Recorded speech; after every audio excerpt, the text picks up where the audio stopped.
Oke, hai Pastor, selamat datang di perdananya kita ini. Mau ngobrol-ngobrol mengenai seputaran mengenai gereja, tepatnya. Wah, puji Tuhan. Bukan hanya gereja tapi lebih ke pelayanan sih Pastor ya. Ya. Karena kan saat ini kayaknya lagi hypes banget dan lagi booming banget yang namanya pelayanan. Ya Pastor. Nah, begitu banyak hamba-hamba Tuhan yang kita lihat saat ini tampil, bahkan bukan hanya tampil di atas mimbar, tapi juga tampil di beberapa media-media sosial, Pastor.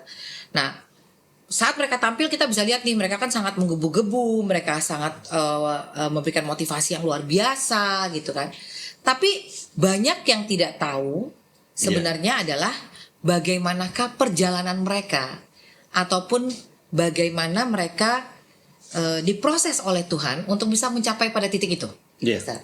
Oke. Nah, masing-masing orang saya percaya dipanggil Tuhan secara berbeda-beda. Betul. Masing-masing orang juga pasti Tuhan sudah tetapkan panggilan untuk dirinya masing-masing. Yeah. Nah, sebelum kita masuk lebih dalam nih, mungkin Pastor bisa menjelaskan nih Pastor nih, sebelum Pastor menjadi seorang ketua sinode, betul? Iya. Saat ini siapakah seorang Pastor Lewi dulunya? Oke. Dulu saya sih seperti kebanyakan anak muda lainnya.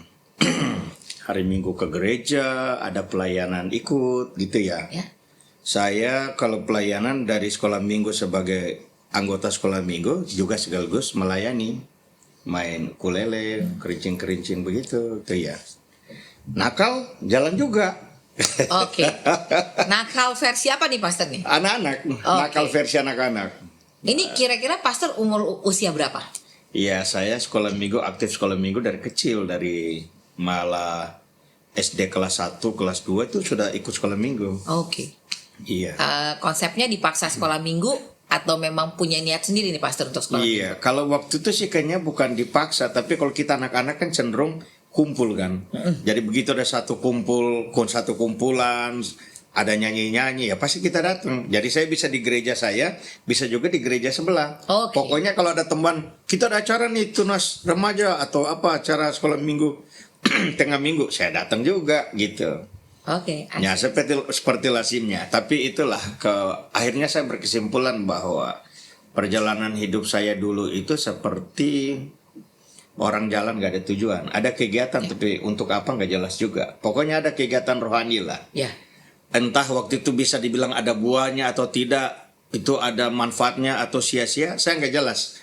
Pokoknya lakukannya cuma berdasarkan apa kata orang, ikut arus dan sebagainya lah. Jadi Pastor ikut sekolah minggu nih? Iya, remaja. Ikut remaja ya Pastor? Ikut youth juga? Pemuda. Begitu di pemuda jadi guru sekolah minggu. Guru sekolah minggu. Nah. Terus vokal grup nyanyi dari gereja-gereja ke gereja tuh di Ternate tuh. Oke. Nyanyi di RRI juga. Dari pengalaman ini nih Pastor, dari pengalaman ini, apakah sudah ada yang Pastor rasakan untuk menjadi seorang hamba Tuhan? Kalau jadi hamba Tuhan, rasa jadi hamba Tuhan sih kayaknya belum ada rasanya. Malah cenderung begitu sudah mulai besar saya menghindari apa yang dulu pernah ada di hati dan di pikiran saya. Jadi saya SD kelas 4, kelas 5 itu, saya nih lihat kakak saya yang nomor 1 ini kan dia pendeta tuh. Jadi waktu itu dia bersekolah Alkitab, terus lagi masa praktek, dia khotbah di Natal Oikumene. Khotbah di Natal Oikumene gitu, terus kan dia anak muda, cenderung iya baru muda lah, baru usia 18 begitu, 19 tahun. Terus kemudian dia khotbah di antara orang tua kan. Jadi saya lihat dari belakang, dari bawah gitu, ih jadi pendeta nih hebat juga ya. Kita ngomong orang dengar loh. Mau deh saya jadi pendeta nih. Begitu itu cerita awal gitu. Berjalannya waktu SMP SMA saya lihat jadi pendeta nih susah, saya menghindar. Apa tuh yang menurut Pastor menjadi seorang pendeta itu susah apa? Oke. Kan gini, kita mesti punya standar hidup yang gak boleh di bawah rata-rata, atau kalau saya ganti kata lain, kita punya nilai hidup yang gak boleh serampangan. Nah, dan kita juga ini kan jadi pendeta itu kan kita mesti selaras antara yang kita ngomong dengan kita lakukan, yang kita khotbahkan dengan yang kita praktekkan, gitu loh. Nah, di situ saya pikir susah juga nih jadi pendeta nih, gitu kira-kira gitulah. I see. Ya, karena yang susahnya adalah saat kita membicarakan sesuatu yang kita sendiri nggak bisa fulfill ya Pastor. Itu dia. Nah, ada nggak dalam satu momennya Pastor itu di mana Pastor benar-benar merasa bahwa loh kok hidup saya ini dibawa justru menuju ke pelayanan. Padahal kan tadi pastor menghindar terus Iya, nih. iya. Terus ada nggak satu waktu di mana pastor bilang kok kayaknya hidup saya ini kok dibawanya menuju ke pelayanan gitu loh. Iya, iya. Nah, ada nggak perasaan itu dan kira-kira kapan pastor merasakan itu? Apakah pastor merasakannya pada saat kuliah atau sudah mulai pelayanan? Maksudnya sudah mulai pelayanan tapi kan tadi pastor bilang belum ada tujuannya kan? Iya. Apakah ke sana gitu loh, Pas? Oke. Jadi rasa itu kan dia nggak pernah hilang, walaupun saya berusaha menghindar kan. Sampai saya pikir karena orang Sangir tuh kayaknya punya kebanggaan kalau ujung-ujung jadi pelayaran gitu, naik kapal gitu kan, berlayar. Oh, oke. Jadi saya pikir nih, saya ambil STM kali ya, bagian mesin, terus nanti saya naik kapal gitu kan. Satu waktu, ini di masa-masa di SMP lagi ujian ya. Kebetulan ada satu kapal masuk di Pelabuhan Ternate, terus saya naik kapal itu. Karena ada satu ABK tuh Marga Ketiandago kan. Nah, datang ke sana berkenalan sama dia, ngobrol-ngobrol di malam hari nih. Tiba-tiba ada satu pemuda keluar dari kamar mandi berjalan bungkuk merintih kesakitan. Saya tanya, itu dia sakit apa tuh? Sakit Philips. Terus itu sakit apaan? Oh, Sakit kelamin. Terus saya tanya, kenapa dia sakit kayak gitu? Tahu lah kalau pelaut kan kita begitu sampai di pelabuhan kan sembarang cewek aja. Waduh, berarti saya nggak boleh naik kapal nih. Nanti saya bisa kayak begini nih. Terus nggak jadi, niat naik kapal nggak jadi. Oke. Nah ini sekarang berarti saya mau sekolah apa dong? Nah, ngobrol sama satu anak muda, dia bilang saya sekolah PGA. Apa itu? Pendidikan Guru Agama. Nah ini dia. Daripada saya sekolah Alkitab jadi pendeta susah, mendingan saya jadi guru agama aja. Oke. Kan masih Alkitab ya, juga dong. betul. Masih urusannya sama Alkitab nih ya, Masih Pastor, ya? Alkitab juga, tapi ada gaji, ya, disebut pegawai. Dan akhirnya tuntutan kependetaan tuh kurang melekat di situ, kurang bobotnya agak ringan lah. Ya. Itu larinya ke situ. Oke. Tadi kan Pastor bilang nih, salah satunya yang Pastor lakukan adalah PGA jadi guru, paling nggak ada uangnya nih Pastor Ya, ya. Karena mungkin di zaman dulu kita tahu ya Pastor ya, kehidupan sebagai seorang pastor itu, ya kan, sepertinya bukan kehidupan yang membawa mengarah ke kestabilan finansial, betul Pastor? Kemakmuran. Kemakmuran, betul. Kita bilangnya gitu ya Pastor ya? Iya. Betul. Oke, nah di titik itu apakah ada rasa dari pastor yang kayaknya aku nyerah aja deh sama panggilanku, ya kan? Karena mungkin saya percaya bahwa karena kalau kita ngeliat dari usia nih pastor Yeah. mengalami masa-masa di mana kita tahu bahwa sebagai seorang hamba Tuhan itu bukan hal yang mudah, Iya, betul. ya kan? Bahkan mungkin untuk kayak kita berpikir bahwa besok kita bisa makan enak pun kita belum kepikiran sampai ke sana ya pastor Yeah, ya. Tapi yeah. lebih bagaimana kita bisa terus melayani itu Yeah. kita tahu ya di masa itu ya pastor.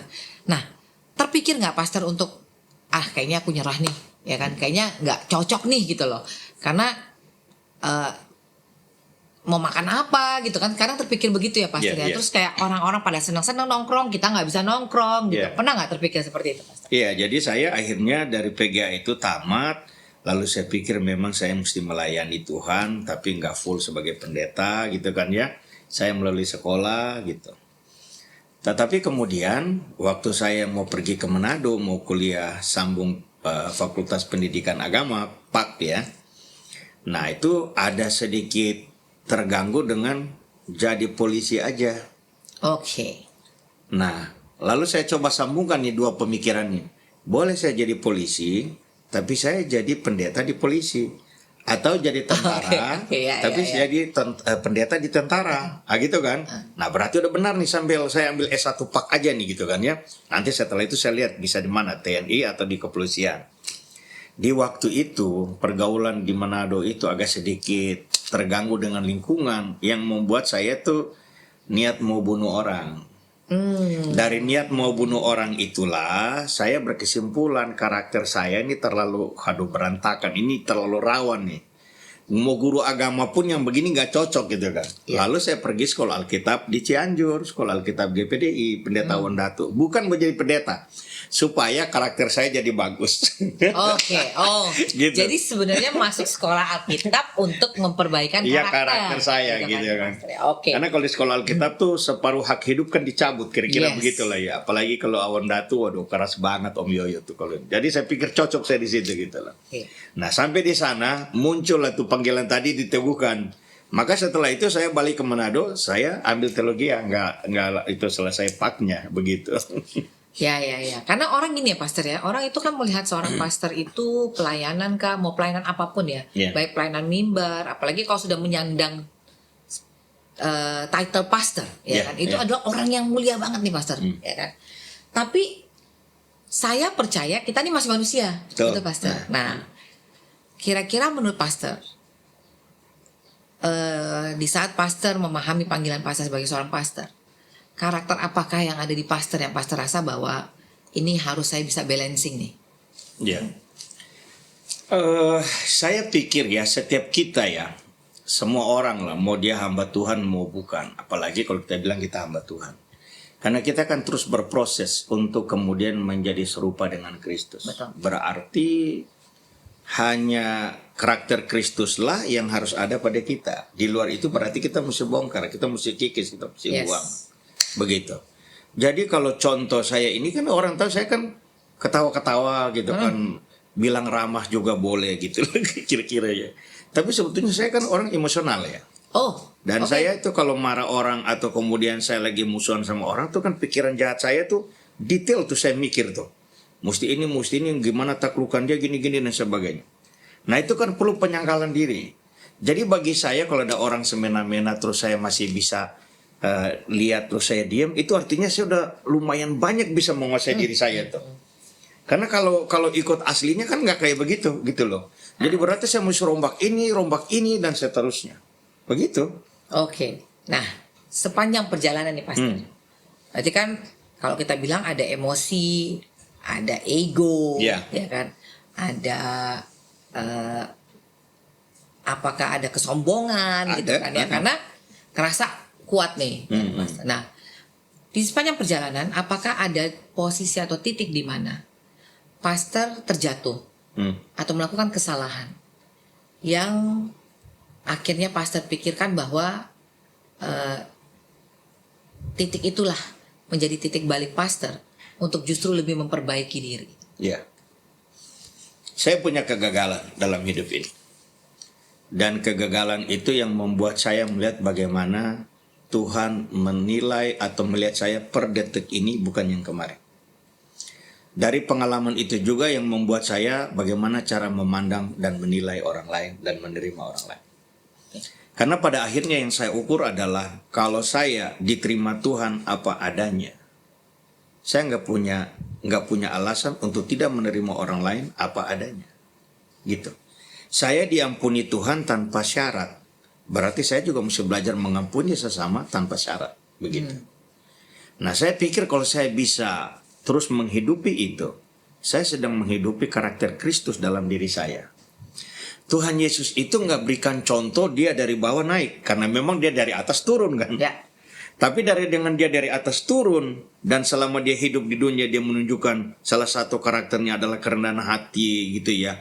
Dengan semua orang berdosa dia juga rangkul kecuali orang munafik kayak orang Farisi gitu ya. Maka saya pikir saya nggak punya alasan untuk menyombongkan diri gitu loh. Kan saya kan dari bawah diangkat ke atas dong. Yang dari atas aja turun masih oke-oke aja, masa saya yang dari bawah diangkat naik kok jadi lupa segalanya gitu loh. Ya. Lupa diri gitu. I see. Kacang lupa kulit. Tapi ya itu yang akan menjadi titik baliknya pastor untuk ya. tetap di jalur pelayanan ya pastornya. Ya. Nah, menurut pastor sendiri, kenapa ya?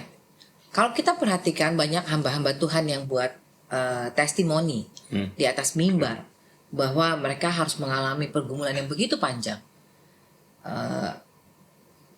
Kenapa Tuhan izinkan itu terjadi dulu? Ya. Ya kan, baru dia bisa menjadi seorang hamba Tuhan yang membawa kabar baik di atas mimbar. Karena kita ini nggak bisa cuman satu sisi kita tahu ayat firman, lalu kita dapat iluminasi atau kita dapat remah dari Tuhan, kemudian kita sampaikan. Itu kita nggak beda kayak saluran air yang cuma lewat aja tanpa kita punya kesaksian pribadi kan. Nah dengan ada proses-proses itu supaya kemudian kita punya pengalaman berjalan bersama Tuhan. Kita punya pengalaman bagaimana saya dibentuk, saya dikikis oleh Tuhan. Dan kemudian pengalaman itu akan memperkaya pelayanan kita juga, gitu loh. Jadi bagi saya melihat proses itu supaya kemudian kita punya jejak berjalan bersama dengan Tuhan, mengalami Tuhan secara pribadi, tapi juga pasti dalam kita menjalani proses-proses itu, kesombongan kita juga terkikis. Yes. Kesombongan kita terkikis. Bagaimana awal-awal kalau ada apa langsung ingat siapa, minta tolong siapa, sekarang kita belajar minta tolong sama pada Tuhan aja. Dan kemudian kalau tadinya kita punya percaya diri karena segala sesuatu ada, dengan Tuhan mengizinkan dari ada tinggal sedikit sampai habis, lalu kemudian habis-habisan, dan kita masih tetap percaya sama Tuhan gak terganggu, percaya diri juga dengan kasih karunia Tuhan pada kita gak terganggu, artinya kita nggak menang terhadap hal-hal yang bagi kebanyakan orang ini dia jatuh bangun di sini gitu loh. Dan saya pikir positif tuh kalau ada proses dari Tuhan. Bayangkan ya, udah proses kayak gitu tapi di saat Tuhan angkat naik aja masih banyak yang lupa diri gitu loh. Ya. Apalagi kalau tidak ngalamin Tidak ada gitu. proses itu ya Pastor ya, karena kita tahu bahwa menjadi hamba Tuhan memang harus lewat pemurnian diri juga ya Pastor ya. Nah, cuman ya itu apakah semua hamba Tuhan mengalami ini kita juga nggak tahu. Tapi kan ada beberapa kesaksian kita tahu ada beberapa hamba Tuhan yang mengalami proses-proses ini. Gitu. Jadi banyak. Nah, yang berdampaknya adalah Pastor kalau kita tanya sekarang sama anak-anak kita sekarang, ya kan? Jarang sekali yang bilang mau jadi hamba Tuhan. Iya. Ya karena apa? Karena mereka melihat loh hidup orang tua saya itu susah banget loh jadi hamba Tuhan, begitu ya Pastor ya. Iya. Nah, setelah melewati semua itu Pastor dan Pastor sampai di titik sekarang ini sebagai seorang ketua sinode, masih adakah menurut Pastor karakter-karakter Pastor seperti Pastor bilang tadi? Kadang-kadang kita sudah dibentuk oleh Tuhan pun kita masih lupa juga ya bisa, Pastor. iya. Masih adakah karakter-karakter dari Pastor sendiri yang harus Pastor terus asah, terus perbaiki, sehingga betul-betul semakin dimurnikan? Iya, tetap ada. Tetap ada. Saya puji Tuhan kalau di soal marah itu dibandingkan dulu udah jauh banget berubah. Dalam hal saya berselisih dengan orang, saya juga udah punya hikmat atau kemampuan untuk gimana jangan ada masalah gitu. Berarti kan yang saya mesti tahan bukan omongan orang. Betul. Yang saya mesti tahan adalah reaksi saya. Reaksi hati kita. Yang saya mesti kuasai di situnya, gitu loh. Berarti yang saya mesti terus bangun nih di karakter saya adalah pemurnian hati saya. Kalau umpamanya saya ingin orang buat kepada saya seperti apa, saya belajar lakukan itu kepada dia, gitu loh. Saya ini punya pengalaman dizolimi dan pokoknya gila deh kalau ingat-ingat kisah itu. Tapi saya punya kemampuan untuk bisa mengampuni dan saya datangi, gitu loh. Karena satu waktu ya ini nih cara Tuhan ngajarin saya. Begitu saya mau bereaksi dengan perlakuan itu, di hati saya ada pertanyaan gini. Kalau kamu murni mengampuni orang yang membunuh orang tuamu, yang ini gimana? Kalau yang poin ini kamu nggak bisa kuasai diri, mungkin nggak yang waktu lalu kamu ampuni itu sebetulnya bukan mengampuni, tapi karena kamu nggak punya daya untuk membalas. Saya lagi duduk, saya berdiri, saya ngomong, nggak, saya mengampuni. Dan ini juga saya bisa mengampuni. Akhirnya saya berkesimpulan, mengampuni dan tidak mengampuni orang, itu bukan soal berat ringannya, tapi mau atau tidak. Gitu. Dan karakter itu saya terus kikis gitu. Karena bagi saya masalah itu di situ. Masalah besar saya ada di situ. Nah, tadi Pastor bilang bahwa itu kan pilihan ya Pastor. Nah, kira-kira nih Pastor kalau bisa di-sharing secara singkat ya kan. Kejadian apakah yang membuat Pastor menyadari bahwa saya sudah menang di sisi satu ini, dalam sisi mengampuni?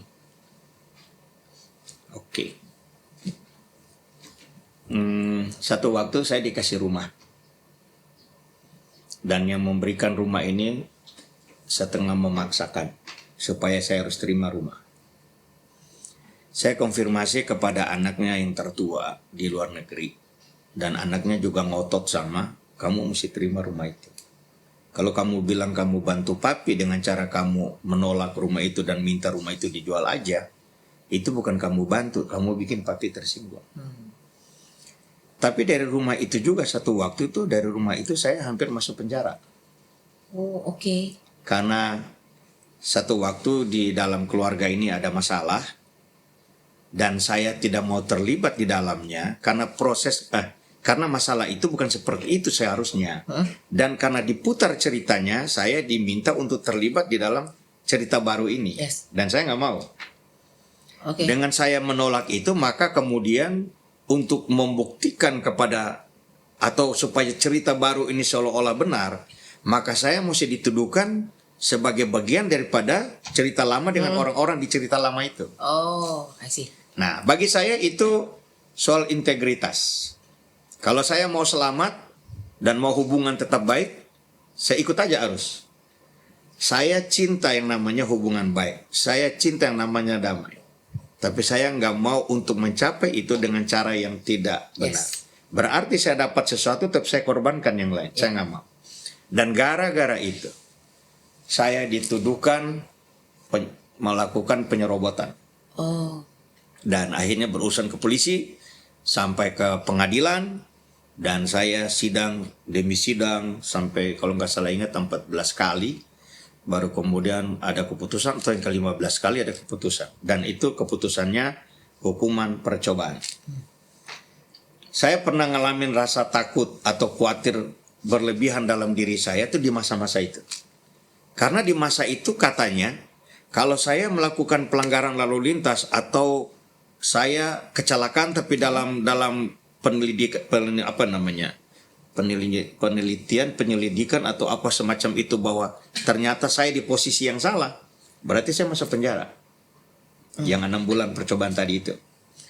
Tapi puji Tuhan, saya nggak pakai pengacara, saya sendiri, ini itu segala macam sendiri. Saya tanya orang yang tahu hukum segalanya. Dan kemudian satu waktu di penjara juga, si pengacara tuh tunjuk saya begini loh, perempuan. Dan saya ngomong, turunin tangan. Untung dia turunin tuh. Hari itu kalau dia nggak turunin, kayaknya sekarang saya nggak jadi, bukan pendeta lagi. Karena saya udah pikir saya buang dia dari lantai 2 kan. Saya lempar dia dari lantai 2. Dia turunin tangan. Dan bagi saya itu cara Tuhan tolong saya. Dan saya juga tidak kenapa-kenapa di masa ujian hukuman percobaan. Dan setelah itu saya juga bisa datangin, saya yang ajak berdamai. Dan orang yang tadi sumpah bahwa dia udah anggap saya seperti anak kandung yang keluar dari kemaluannya sendiri, tapi kemudian di pengadilan dia bilang dia nggak kenal saya dan sebagainya, saya ngaku-ngaku ponakan, padahal di mana-mana dia bilang ke orang saya anak angkatnya. Saya bisa datangin dan berdamai. Saya bisa lakukan itu karena saya pikir itu juga kasih karunia Tuhan, gitu. Apalagi ada satu senior lah. Dia yang saya pikir tadinya sebagai yang pendamai di antara kami, tapi di belakang dia rupanya bermain gitu. Dan saya tuh bisa juga menerima dia, adalah kekurangan dia memang di situ gitu. Jadi puji Tuhan, saya berkata pada diri saya menang. Oke. Wah, luar biasa ya Pastor ya. Ya. Pemurniannya itu benar-benar bukan pemurnian lagi gitu kan ya. Maksudnya sudah mengalami sesuatu yang menurut saya orang tuh juga kalau bisa sampai di titik itu mengampuni kan berat banget kali. Mesti tunggu beberapa tahun Pastor baru bisa kejadian itu gitu kan. Yeah. Tapi berapa lama kira-kira proses Pastor mengampuni orang itu? Saya itu setelah masalah itu saya divonis bersalah kan kalau nggak salah ingat di Juni akhir. Iya, Juni akhir. Dan di November setelah Juni. Si ibu ini kan dia ulang tahun 12. Saya 21, kebalik dari 2 angka itu ya. Nah, menjelang di situ saya ditelepon sama saudaranya, kebetulan dia ada di situ. Saya tanya, sama siapa? Sama sini. Oh iya, kebetulan saya mau ngomong. Nah gitu. Nah, di situ saya minta maaf atas yang lalu-lalu sempat kita begini dan begitu. Kalau saya ada salah kata, maaf dan sebagainya. Wah, dia nangis-nangis. Dia bilang, saya yang mesti minta maaf. Terus saya bilang, ya udah, kalau kita udah damai berarti saya udah nggak panggil mami, saya panggil tante. Tante boleh doain saya. Nah, dia doain saya. Bagi saya selesai. Saya nggak ada masalah, saya nggak ada musuh sama siapa. Oke. Wah, luar biasa ya Pastor ya. Seru juga itu. Iya. Karena agak hitungan bulan ya. Iya. Karena kan orang mesti tunggu bertahun-tahun gitu, bahkan ada yang sudah terlambat gitu ya untuk saling memaafkan. Nah, ada pepatah bilang begini Pastor, bahwa mempunyai talenta itu, ya kan? Bukan pepatah sih, kata-kata bijak lah kata-kata ya, Pastor ya. Mempunyai talenta itu bisa membawa kita ke atas mimbar. Betul. Tetapi orang dengan karakter yang bisa bertahan di atas mimbar itu. Nah, pandangan Pastor sendiri seperti apa dengan statement ini? Saya sangat mengaminkan ya. Nah, kalau kalimat itu dalam bahasa yang lain bilang gini, dengan karunia kamu dibawa naik tinggi, tapi karakterlah yang membuat kamu tetap ada di posisi itu, begitu. Dan saya pikir ya, saya justru melihat itu sebagai satu kecelakaan deh.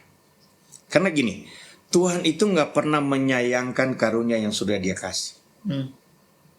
Andai kata dengan satu karunia kesembuhan saya punya, atau karunia berbicara yang saya punya, dan saya terkenal di mana-mana dengan karunia itu, saya banyak pendukungnya dong, banyak pengikutnya dong ya. Dan satu waktu saya keluar jalur, karunia itu nggak hilang dari saya. Itu kan membawa saya pada kecelakaan ujungnya kan. Betul. Kalau tiba-tiba hilang, nah saya sadar diri terus berdoa lagi minta ampun dan sungguh-sungguh. Masalahnya itu dibiarin Tuhan. Jadi bahasa saya, Tuhan nggak pernah sayang dengan karunia yang udah Dia kasih sama kita. Tapi kemudian ujung-ujung kita akan jumpa dengan kalimat, aku tidak kenal kamu pembuat kejahatan dan nyala. Masalahnya ada di situ. Ada di situ. Betul.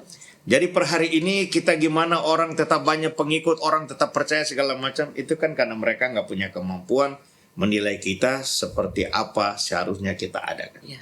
Tapi di mata Tuhan kan nggak ada yang tersembunyi. Betul. Jadi bagi saya, keberadaan kita tidak berurusan dengan siapa, kita berurusan dengan Tuhan.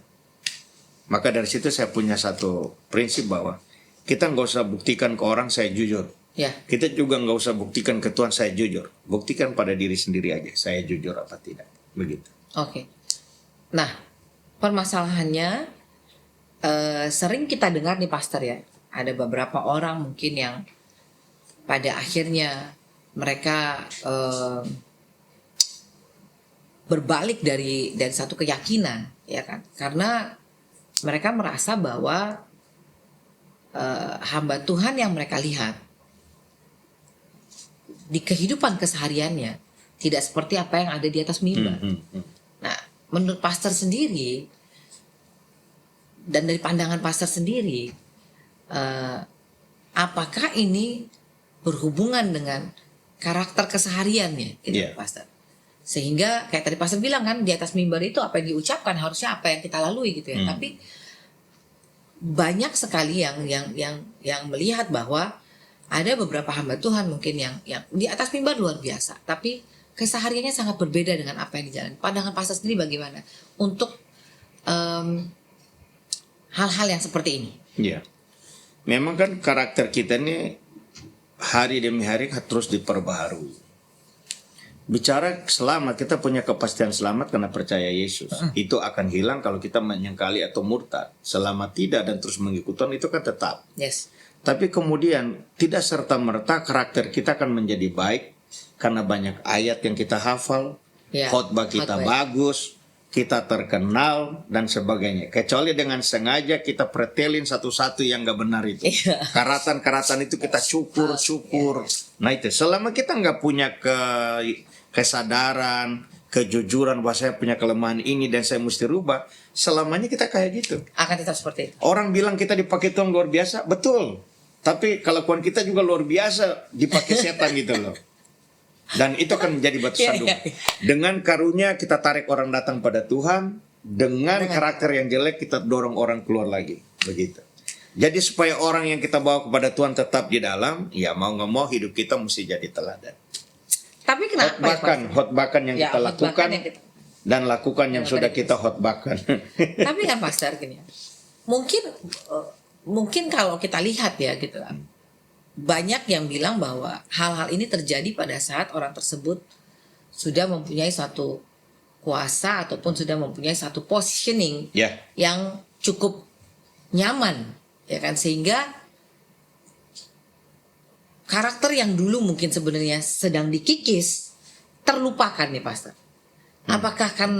Apakah bisa ada relasinya gitu loh Pastor? Kecenderungan kita kan takabur ya. kecenderungan kebanyakan orang tuh kebablasan. Kita riskan untuk yang begitu. Ya. Dulu pendeta Ade Menuhutu waktu belum jadi pendeta, dia punya satu lagu rohani, lagu lama jadinya. Tunjukkan dari mana kau angkat diriku. Nah, kita sebetulnya mesti selalu minta Tuhan mampukan saya selalu ingat dulu itu saya di mana saya diangkat Tuhan.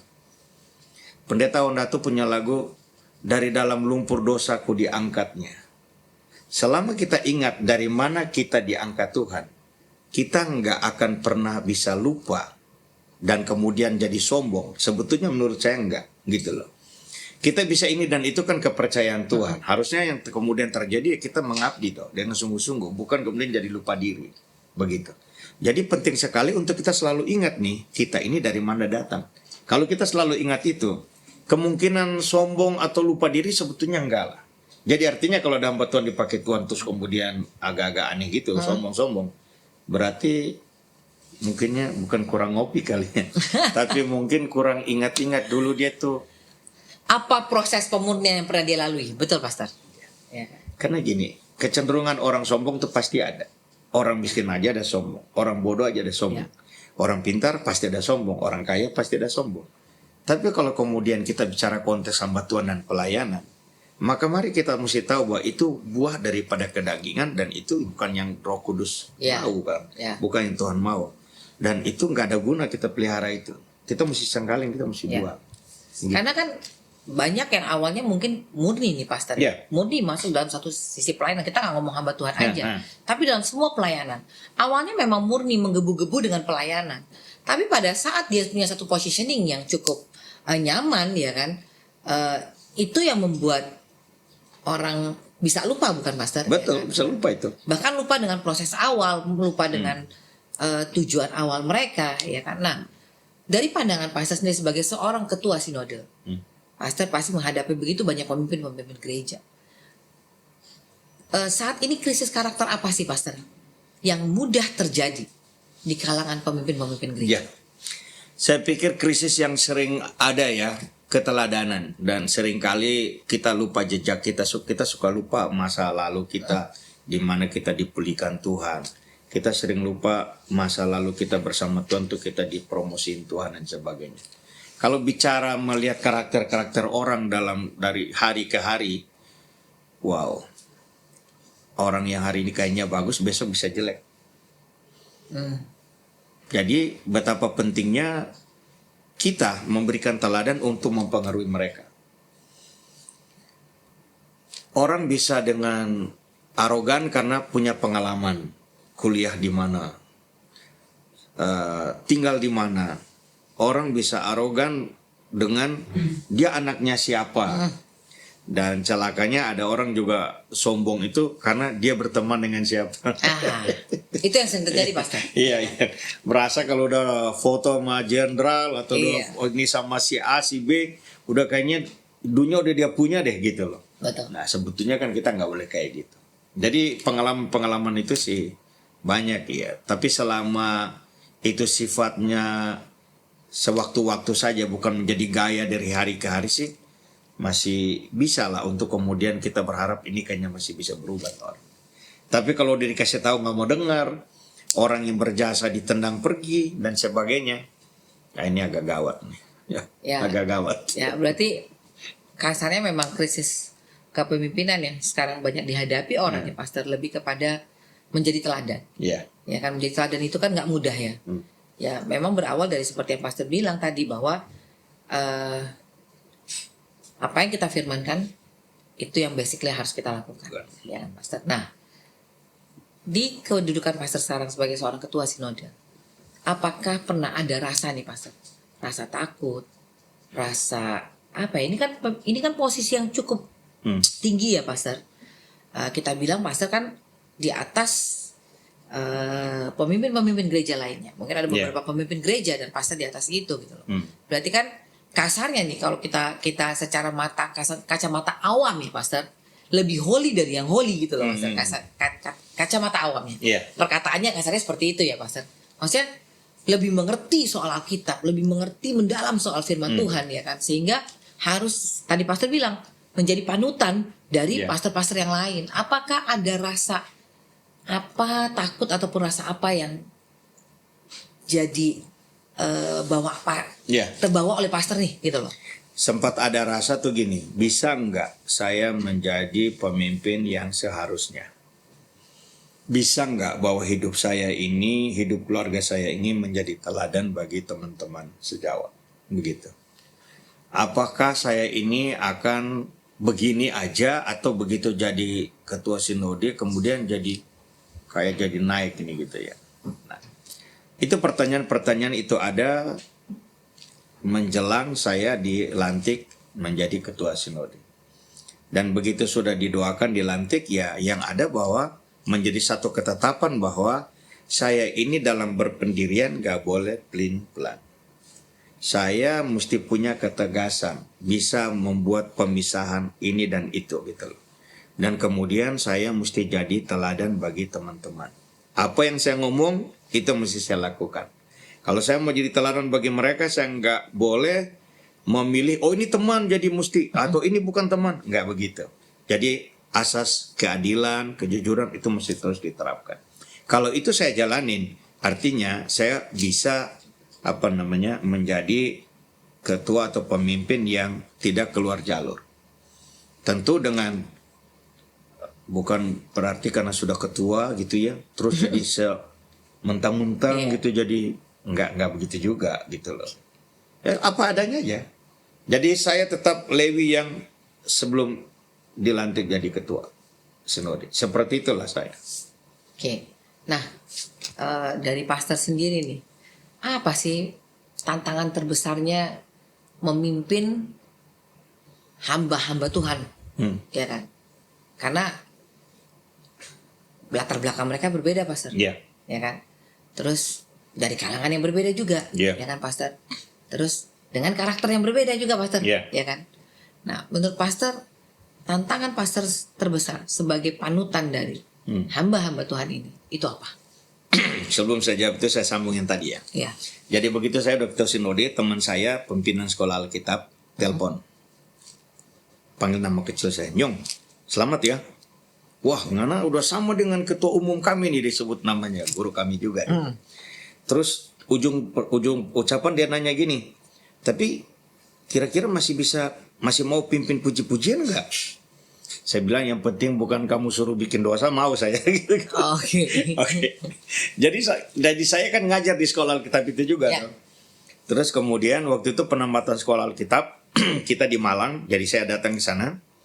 Jadi saya setelah habis penempatan itu ngobrol sama satu hamba Tuhan.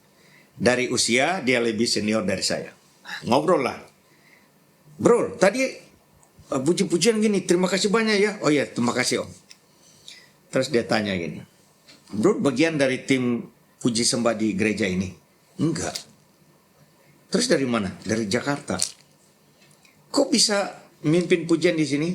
Saya ngajar di sekolah Alkitab ini. Oh. Terus dia tanya lagi, kalau gitu Jakarta gereja di mana? Karena dia tanya gereja di mana, saya sebut alamat gerejanya.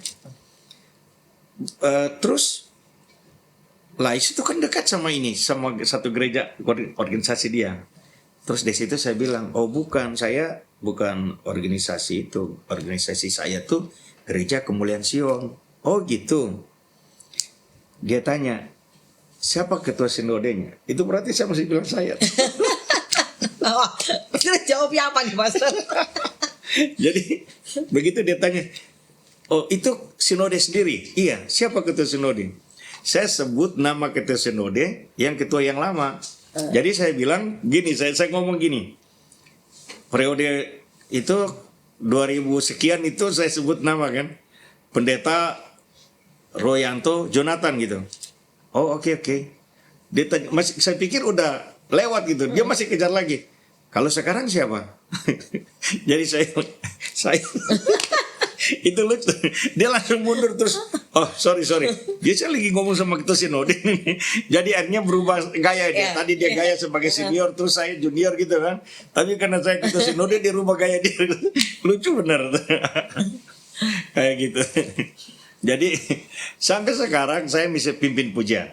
Oke. Ya, di gereja kalau kursi miring-miring segala macam saya masih rapiin segala macam gitu. So, Dan seterusnya. so Nah, datang kepada tantangan tadi ini menghadapi hamba Tuhan ya. Ya, kita modalnya itu adalah kalau bahasa umum ya di luar saja itu Samratulangi bilang Iya. pahlawan kita Pahlawan dari kita. Sulawesi Utara memanusiakan manusia. Betul. Dalam dunia sekuler atau politik saja bahasa itu masa kita di gereja nggak pakai bahasa yang sama. Sementara itu kan bahasa Alkitab yang dibawa keluar ke sana kan. Yes. Itu harus ada di gereja. Maka prinsipnya adalah kita menghormati senioritas iya. Lalu kemudian atas senioritas kita kepada yang junior juga boleh. Tapi yang namanya semena-mena itu nggak boleh. Oh. Karena prinsipnya apa yang kita ingin orang buat sama kita harus lakukan yang sama kepada dia. Ya. Kita nggak boleh lakukan yang semena-mena, tapi kita berharap orang nggak lakukan semena-mena sama kita gitu loh. Soal dia dengan segala gaya itu karena latar belakang tadi, kalau modalnya kita saling memahami, atau dia udah ngegas kita sabar, atau dia cerita tinggi kita cerita datar aja, lama-lama dia malu kan? Iya. Dia bukan malu sama kita, malu sama dirinya. Yes. Ini saya hamba Tuhan atau apa sih? Masa ini satu kok nggak kepancing-pancing? Ini ada perasaan apa kan nih orang gitu dan seterusnya.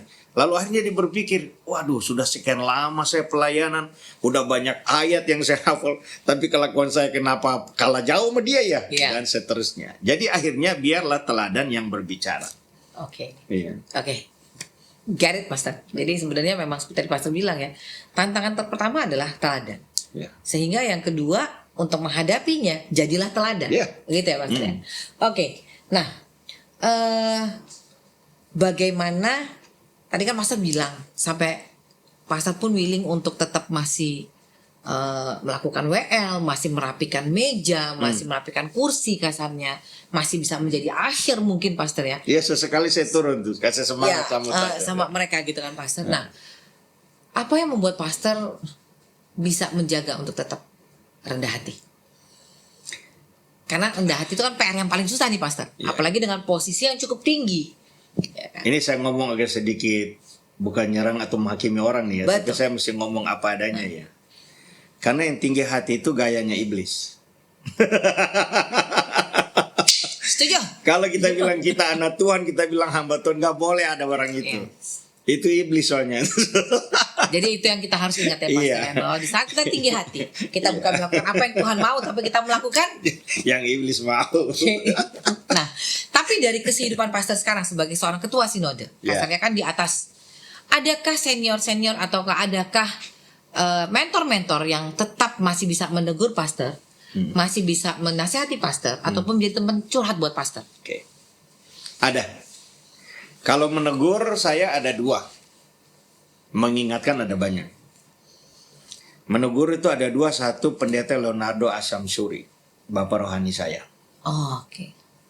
Satu lagi usianya lebih senior dari pendeta Leonardo Samsuri, itu pendeta Royanto Jonathan.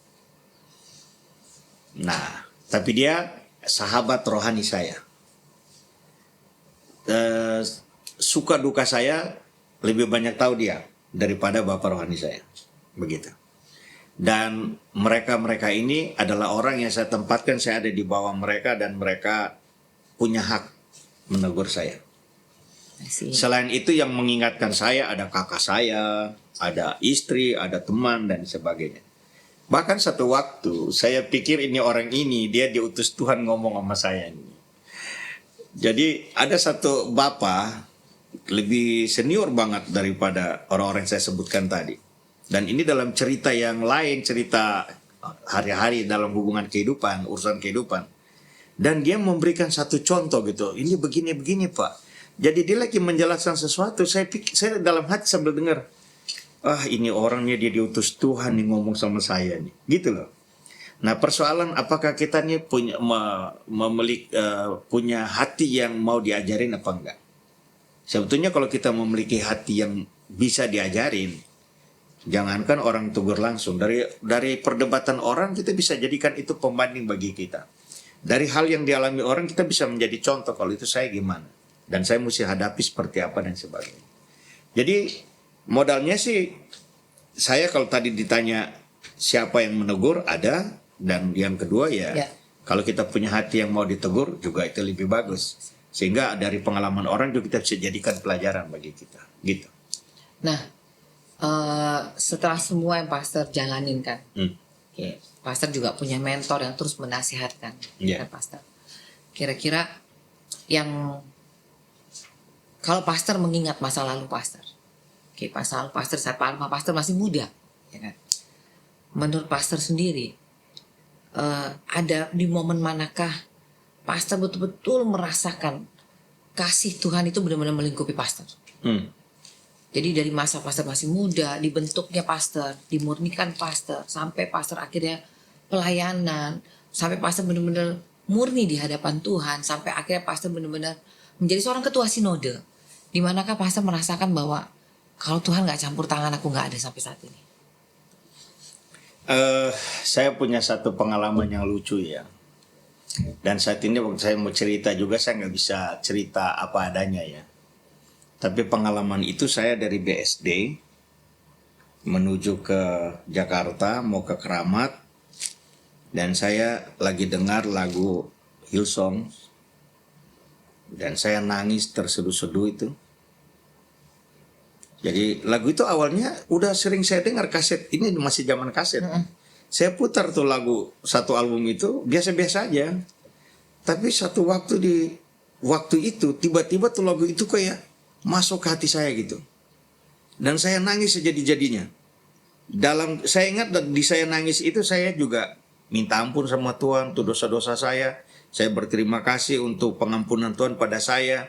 Saya juga berdoa supaya saya ke depan jadi hamba Tuhan yang bukan karena sekolah Alkitab dan melayani lalu disebut hamba gitu ya. Tapi memang hidup saya menunjukkan saya ini hamba dan seterusnya. Itu di titik itu. Dan itu dia semacam ada punya mata rantai. Saya mengalami kehilangan orang tua, papa mama dalam satu kejadian. Karena papa nggak mau menyangkal Tuhan Yesus, mengakibatkan papa mama terbunuh. Saya juga kehilangan 3 orang kakak akibat dari keputusan papa ini. Dan saya kehilangan 7 ponakan. Saya bersyukur tuh saya punya hati untuk mengampuni. Dan kalau tadi di kasus yang saya hampir masuk penjara itu, waktu saya mau bereaksi soal itu, Tuhan ingatkan dengan kasus ini. Yang di sini kamu mengampuni benar atau tidak, itu bergantung dengan yang sekarang ini kamu ampuni apa enggak. Dan saya bilang saya ampuni. Itu kasih Tuhan itu kayaknya begitu menutupi saya, menyelimuti saya itu. Nah bahkan satu waktu di gereja, ini 2 senior saya ini, bukan di gereja Kemuliaan Sion dulu di tempat saya yang lama. Itu ada 2 senior saya yang saya nggak suka. Menurut saya mereka 2 jahat sama saya. Saya sudah berdoa mengampuni mereka. Saya pikir sudah. Tapi waktu teman saya datang menceritakan apa yang sedang mereka lakukan, di hati saya itu ada irinya. Saya protes sama Tuhan, tapi dalam hati sambil dengar dia jelasin, saya ngomong, Tuhan, model kayak gitu kok Tuhan kabulkan. Bukannya ditutup aja, digagalin aja. Terus di hati saya ada suara lembut banget. Panggil nama kecil saya, Nyong. Kalau aku mengampunimu seperti kamu mengampuni 2 seniormu itu, gimana kamu? Itu saya tuh langsung bilang, Kak, saya masuk kamar. Di kamar saya bukan berlutut, saya tiarap, saya nangis. Tuhan kasih saya hati mengampuni seperti Tuhan mengampuni saya. Dan gak ingat-ingat lagi kesalahan saya. Setelah nangis meraung-raung soal itu, habis itu saya plong. Dan saya bisa berdamai dengan 2 orang ini. Dan 2 orang ini sampai satu mati, masih belum bisa berdamai mereka berdua. Jadi bicara kasih Tuhan yang saya alami lumayan banyak, dalam banyak hal, dalam banyak kisah. Dan karena faktor itu juga yang membuat saya menang gitu. Nah, kalau pastor melihat lagi ke belakang nih, ya kan? Apa sih pesan yang sebenarnya pastor mau sampaikan ke Pastor Lewi muda? Oke. Kalau saat ini ya, dengan apa yang sudah pastor lihat, apa kejadian semua, apa yang sudah pastor lalui, positioning sekarang, menurut pastor, apa yang pastor mau sampaikan ke Pastor Lewi muda? Oke. Saya akan bilang gini, Nyong, hati-hati dengan hatimu. Saya akan bilang, Ungke, mengasihi Tuhan itu satu hal. Tapi kemudian menjadi pelaku firman itu hal lain daripada pembuktian kamu mengasihi Tuhan atau tidak. Dan hati-hati ke depan kamu akan jumpa ada orang yang dari senyum, dari lembutnya kata-kata, orang ini kayaknya bisa dipercaya, orang ini kayaknya bisa diandalin. Tapi hanya dengan hikmat Tuhan kamu bisa tahu dia itu benar-benar bisa diandalin atau tidak. Hidup ini terdiri daripada peluang, tapi nggak semua peluang harus diambil. Karena pada akhirnya kamu mesti tanya Tuhan, yang mana menurut Tuhan, gitu. Dan kalau kamu pikir kamu mesti menjadi hamba Tuhan yang menyenangkan Tuhan, maka jangan lupa kamu bukan harus menyenangkan sesama, tapi kamu harus menjadi berkat bagi sesama. Dan setialah sampai akhir. Kalau akhirnya Papa bisa berkata, kalaupun mati nggak apa-apa, yang penting jangan menyangkal Yesus, kamu dalam ikat janji yang sama, itu juga prinsip hidupmu sampai kamu mati nanti. Wah, luar biasa, Pastor. Thank you banget, Pastor. Itu banyak sekali yang kita dapatkan hari ini ya, Pastor. Mengenai hati, mengenai karakter. Nah, izin kita ada 3 pertanyaan nih, Pastor. Yang terakhir nih, Pastor, yang untuk kita closing nih. Adalah untuk generasi muda yang sekarang sedang hype banget dengan yang namanya panggilan. Ya kan? Menurut Pastor, apa yang harus mereka persiapkan untuk menjawab panggilan itu, dan untuk memahami bahwa panggilan itu sebenarnya bukan panggilan yang kita layak dapatkan, ya kan, Pastor? Nah, kira-kira pesan apa yang Pastor mau sampaikan? Untuk anak muda di luar sana yang mendengar podcast ini, bicara panggilan tadi ya, hal pertama yang mesti kita uji dan kita persiapkan adalah seberapa kita mengasihi Tuhan. Dari situ kita ukur seberapa kita mengasihi Tuhan, kurang atau udah pas, tetap kita mesti tambah. Hal yang berikut untuk memenuhi panggilan, jangan langsung ambil panggilannya, tapi kemudian setelah belajar mengasihi Tuhan, kemudian belajar berserah kepada Tuhan, maka di dalam memenuhi panggilan, semua peluang pelayanan atau tawaran pelayanan diambil dan dilakukan dengan sepenuh hati, dengan segenap hati, segenap jiwa, begitu dengan segenap kekuatan.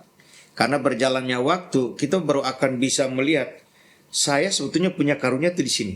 Panggilan saya yang utama itu yang ini, gitu. Yang lain ini adalah peran-peran saya. Baru kemudian kita akan melakukan satu panggilan yang memang sesuai dengan yang Tuhan mau. Tidak berarti karena itu cocok bagi saya, itu berarti panggilan saya. Bisa juga yang kita nggak suka bahkan, begitu loh. Bisa seperti itu. Tetapi kemudian kalau kita punya kebesaran hati untuk terbuka, berkata, jadilah kehendakmu Tuhan atas diriku, maka seperti yang tidak disangka-sangka oleh Yusuf, seperti tidak disangka-sangka oleh Musa, tapi itulah panggilan mereka. Seperti yang tidak disangka-sangka oleh Daniel, tapi itulah panggilannya. Yang tidak disangka-sangka oleh Paulus, tapi itulah panggilannya. Itu juga akan menjadi panggilan kalian. Amin. Tuhan. Untuk hamba-hamba Tuhan yang sudah ada di marketplace, ya bukan marketplace sih, Pastor, ya, di panggung, di mimbar, kira-kira dari percakapan kita hari ini ya, Pastor, pesan apa yang Pastor ingin sekali sampaikan, terutama dari sisi karakter, dari sisi panggilan hati, dari sisi respon? Saya pikir jangan terlena ya. Itu aja kalimat singkatnya, jangan terlena. Hari ini kita masih dipakai Tuhan, hari ini kita masih diundang dan sebagainya. Mari kita lihat sebagai per hari ini Tuhan masih menyatakan atau memberikan kita hak untuk menikmati kasih karunia-Nya. Yang kemudian kita harus membenahi diri, merubah diri, karena siapa sih yang gak punya kekurangan? Yes. Tapi jangan kekurangan itu kita jadikan alasan untuk kita gak mau berubah, begitu. Dan masalahnya apa? Ujung-ujung kalau manusia masih mau terima kita, pada akhirnya Tuhan nggak akan terima kita kalau kita nggak sesuai dengan standarnya, gitu loh. Per hari ini kita masih dipakai Tuhan, artinya Tuhan masih berikan kita kesempatan. Tapi kalau itu terus menerus sampai kita mati nanti, saya itu punya satu kekhawatiran, di sana kita malah terkejut ya. Kita pikir di sorga, bagian tengah mungkin mahkotanya gede mungkin, tapi masih di pintu kita udah dibilang, enyalah kamu pembuat kejahatan, aku tidak mengenal kamu. Kan repot kalau kayak gitu. Iya, iya. Menjadi sia-sia. Iya. Kalau akhirnya kayak gitu mendingan bikin dosa aja sebenarnya. Ya, betul, betul. Gitu. Nah, sebagai seorang ketua sinode, apa harapan pastor untuk gereja-gereja yang saat ini begitu banyak di Indonesia sendiri, pastor ya? Ya. Apa kira-kira harapan pastor untuk gereja-gereja Tuhan di masa depan? Oke. Ini saya kasih perumpamaan seperti sepak bola ya, tapi tanpa saya sebut klub-klubnya. Ada yang klub hebat terdiri dari para bintang-bintang, penuh dengan bintang-bintang gitu ya. Tapi kemudian bisa kalah melawan pemain atau klub yang tidak punya nama, pemain yang gak terkenal di situ. Karena kenapa? Pada akhirnya kan para bintang ini main sendiri-sendiri, gak main tim, walaupun ada dalam satu tim. Kalau kita lihat itu dalam soal tarik suara ya, kalau trio atau duet, quartet itu mesti sama-sama suara bagus semua. Ya. Tapi begitu kita bicara vokal grup, 5 orang ke atas, bukan suara bagusnya, tapi kekompakannya, dinamikanya. Maka saya pikir seperti itulah sebetulnya tim gereja. Kita boleh gereja dengan berbagai nama dan berbagai Sinode ya, Pak. sinode dengan berbagai visi misinya, berbagai panggilan atau pertandingan. Tapi ada satu kesamaan panggilan dan pertandingan kita, yaitu memenuhi amanat agung. Yes. Untuk memenuhi amanat agung itu setidaknya alat ukurnya kita sudah menjadi surat Kristus yang terbuka belum? Ya. Untuk menjadi surat Kristus yang terbuka itu kita harus memenuhi doa Tuhan Yesus di dalam Yohanes 17 itu. Sesimpel itu. Iya, sesimpel itu aja.